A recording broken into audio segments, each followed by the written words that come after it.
If you want to be a seducer, then you need to figure out how you normally seduce. So by taking this quiz, you'll be able to figure that out.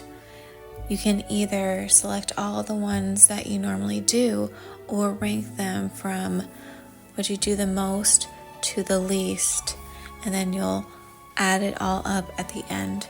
The first question is, how do you naturally attract others? Question 2, what is your biggest strength in seduction? Question 3, what do people often say about you? 4, how do you handle relationships? If you mostly answered A, you are the siren.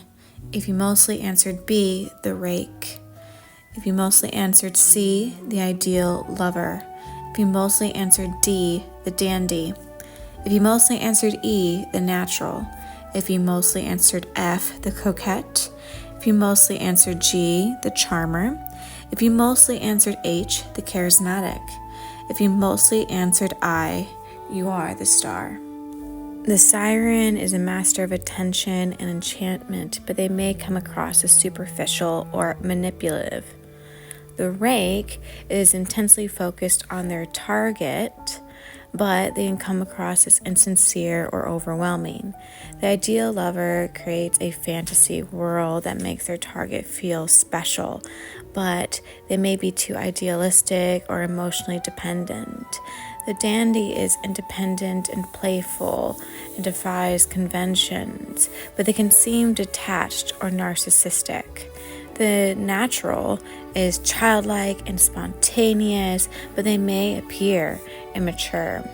The coquette creates a sense of mystery and challenge, but they can be frustrating or manipulative and sometimes distant.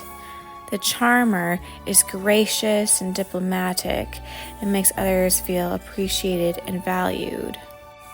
But they can lack sincerity and they'll avoid deeper emotional connections.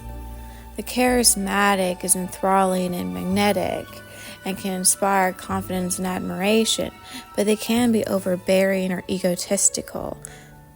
The star radiates uniqueness and glamour and embodies a sense of wonder. They may seem out of touch or aloof or overly focused on their image. Now, these are some traits that you should avoid if you want to be seductive.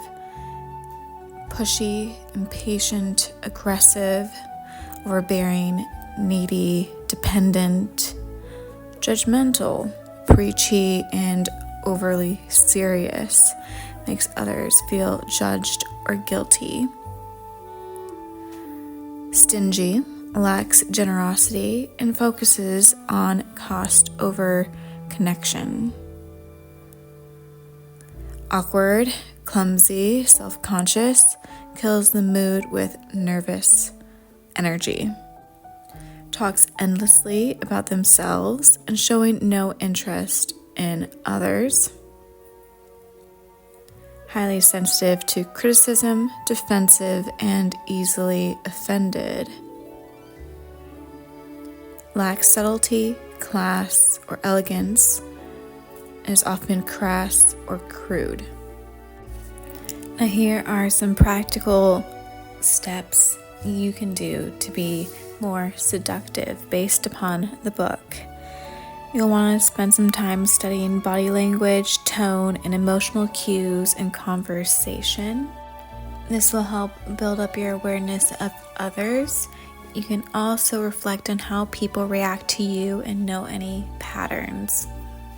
The next part would be working on your own presentation, so paying attention to posture, dress, and grooming. You may want to choose styles that suit your archetype. You can experiment with your voice. You can also incorporate metaphors and stories to evoke imagination. Now let's build up our mystery. You'll want to avoid oversharing. Let others uncover your layers gradually, and you may want to share personal details selectively. You may also want to create an air of unpredictability by changing your routines or interests. You'll also want to cultivate knowledge on various topics to remain interesting. Next, you'll want to have better listening skills. You'll want others to feel heard, and you can ask open-ended questions, and you'll want to give them your full attention. You'll also want to give them compliments, offer specific and meaningful praise that shows genuine interest. Postpone certain pleasures to heighten interest, and you can alternate between engagement and restraint to create longing. Now, to be seductive, you do need to have confidence, so visualize yourself succeeding in interactions if that helps. You can also take small risks by pushing yourself out of your comfort zone in low-stakes situations. Next, you will need to have emotional control. You'll need to avoid reacting impulsively or revealing insecurities. You can also use silence and pauses to build tension and or anticipation during conversations.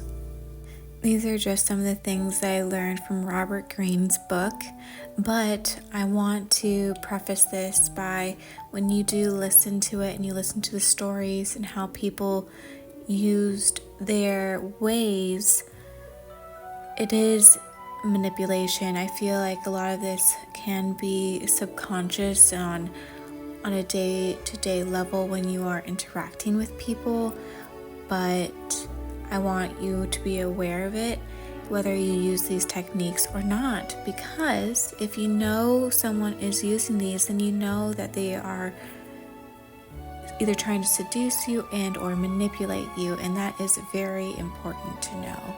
So just when it comes to playing the game, you have to know the rules and the tactics and how to play yourself to win. So I hope you use these to your benefit, but also to not harm anyone as well. Peace and love, everyone. Bye.